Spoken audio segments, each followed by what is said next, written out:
સ્વામી એક ધીર અને આત્મનિષ્ઠ મહાપુરુષ હતા. એમના મુખ ઉપર કોઈ પણ ક્યારેય દુઃખની રેખા વાંચી ન શકતું. સ્વામી ક્યારેય પણ પોતાના દેહ માટે રેડા હોય એવું ક્યારેય બોલ્યું નથી. સ્વામી આંસુ પાડતા, આંખમાંથી રડતા તો ભગવાનના વિરહમાં રડતા, ભગવાનના દર્શન માટે, ભગવાનની કરુણા, ભગવાનના ઉપકાર માટે રડતા. ક્યારેય પણ પોતાના દેહ માટે રેડા હોય એવું ક્યારેય નથી બોલ્યું. તેઓ સુખ અને દુઃખમાં સમત્વને પામેલા મહાયોગી હતા સ્વામી.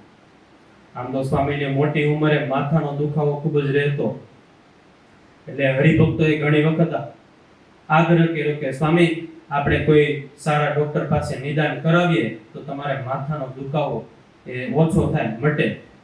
સ્વામીએ ના પાડી, આપણે ક્યાંય પણ નિદાન કરાવવું નથી અને ક્યાંય પણ જવું નથી. મુંબઈના હરિભક્તો બહુ આગ્રહ કરતા કે સ્વામી તમે અહીંયા મુંબઈ આવો તો આપણે સારા નામાંકિત ડોક્ટર પાસે નિદાન કરાવીએ માથાનું. પણ સ્વામી ના પાડતા. છેલ્લે મુંબઈના હેતવાળા હરિભક્તો સ્વામીને ખૂબ જ આગ્રહ અને પ્રાર્થના કરવા લાગ્યા. એટલે સ્વામી કે હાલો એકવાર મુંબઈ જઈએ અને દેખાડીએ. મુંબઈ ગયા અને ડોક્ટર પાસે તપાસ કરાવી તો ડોક્ટરે એવું કીધું કે સ્વામીને શરીરમાં કોઈ રોગ નથી, પણ સ્વામીએ આ શરીર અને મન પાસેથી અતિશય કામ લીધું છે, એટલે અમુક અવયવો હોય એ બધા ઘસાઈ ગયા છે.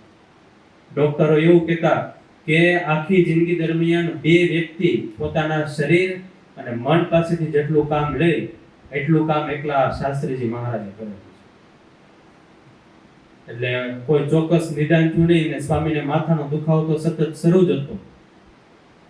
એટલે મુંબઈના હરિભક્તો એને એમ થયું, એમાં એક દિનેશભાઈ ગાંધી કરીને હરિભગત હતા, એને એમ થયું કે આપણે મુંબઈના નામાંકિત ડોક્ટર દલાલ એમની પાસે શાસ્ત્રીજી મહારાજનું નિદાન કરાવીએ તો સ્વામીને માથાનો દુખાવો ઓછો થાય અને સારું થાય. એટલે ડોક્ટર દલાલને વાત કરી. પણ બીજી બાજુ શાસ્ત્રીજી મહારાજે રાજકોટ જવાનો સંકલ્પ કરી લીધો. સ્વામીએ હરિભક્તોને આજ્ઞા કરી કે અમારી ટિકિટ લખાવી નાખો.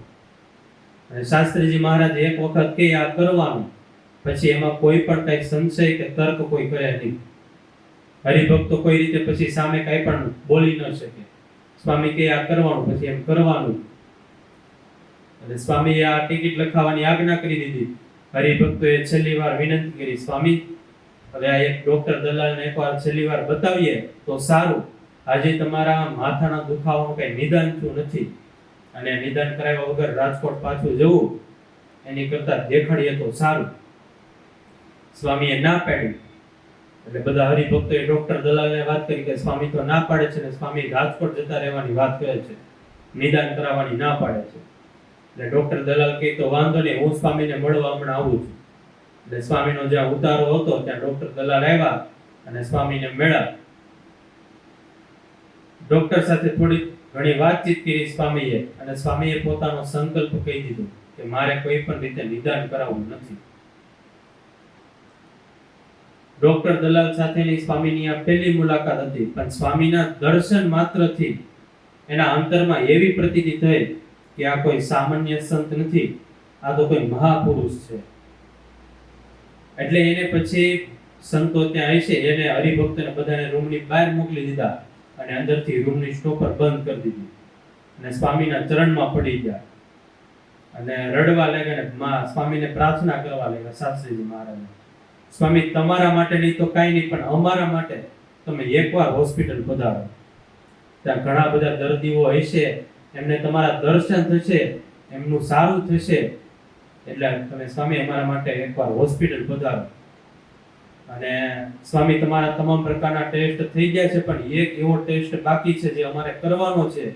જો તમે હોસ્પિટલ પધારો તો અમારી પાસે જે પણ કઈ શક્તિ છે, અમારી જે પણ સંપત્તિ છે એ તમારા ઉપયોગમાં આવે અને અમારું સારું થાય. રડતા રડતા સ્વામીને પ્રાર્થના કરી. એટલે સ્વામીએ આ ડોક્ટરનો ભાવ અને પ્રેમ જોઈને સ્વામીએ હા પાડી. અમે હોસ્પિટલ તો આવીએ પણ તમારે ત્યાં નર્સ બહેનો હોય તો અમારા ધર્મ નિયમ સચવાય નહીં અને તમારે અગવડતા પડે. ડોક્ટર દલાલ કે સ્વામી તે તમે ચિંતા ન કરો, હું તમને અનુકૂળ આવે તેવી બધી વ્યવસ્થા કરી દઈશ. તમને સ્ત્રીઓ નજીક તો શું નજરે પણ નહીં દેખાય એવી વ્યવસ્થા કરી દઈશ. એટલે એ પ્રમાણે બધી ડોક્ટર દલાલે વ્યવસ્થા કરી દીધી અને બીજા દિવસે સ્વામી હોસ્પિટલ ગયા હવે સ્વામીનો એવો હોસ્પિટલ જઈને ટેસ્ટ કરવાનો તો એક છેલ્લો ટેસ્ટ સ્વામીનો કરવાનો બાકી તો હૃદયનો. આ ટેસ્ટ એવો હતો કે છાતીમાંથી લોહી લેવાનું હોય અને આ ટેસ્ટ માટે દર્દીને અતિશય અસહ્ય પીડામાંથી પસાર થવાનું હોય. આ ટેસ્ટ જ્યારે કરવામાં આવે ત્યારે તો કાળી ચીસો દર્દીઓ પાડતા હોય, 2-3 જણા તો એના પગ દબી રાખે ત્યારે આ ટેસ્ટ થાય. અને આ ટેસ્ટ જ્યારે કરવાનો હોય ત્યારે બેભાની નહીં કરવાના અને બેભાન કર્યા વગર છાતીમાંથી લોહી લેવાનું. હવે શાસ્ત્રીજી મહારાજને બેડ ઉપર સુવડાવ્યા અને સ્વામીનો આ ટેસ્ટ શરૂ કર્યો. સ્વામી તો આંખો બંધ કરીને સ્વામિનારાયણ સ્વામિનારાયણ બોલવા લાગ્યા અને મહારાજની મૂર્તિમાં ઊંડા ઉતરી ગયા. ડોક્ટર દલાલે છાતીમાં હોલ પાડવાનું શરૂ કર્યું. સ્ક્રૂથી હોલ પાડ્યો, અંદર સિરીઝ નાખી, સિરીઝથી લોહી લીધું અને પાછું હૃદયનું ઓપરેશન કર્યું. પોતપોત જે પણ શારીરિક કરવાની હતી એ બધી સારવાર કરી નાખી અને સ્વામીના કપાળ ઉપર હાથ મૂક્યો અને સ્વામી જાગ્યા નહીં.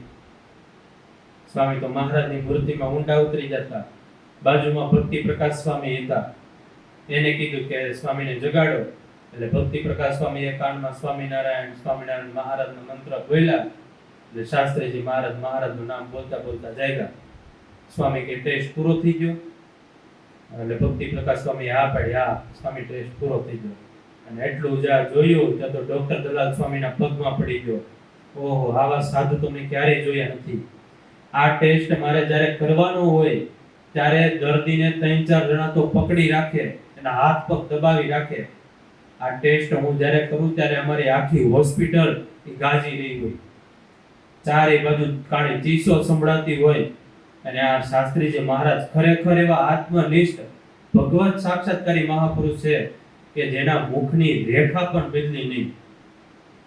આવી બ્રહ્મ સ્થિતિમાં રહેનારા એવા યોગી છે કે જેને એક પણ જરીક એવું પણ એના ચહેરા પર દુઃખની નિશાની દેખાતી નથી.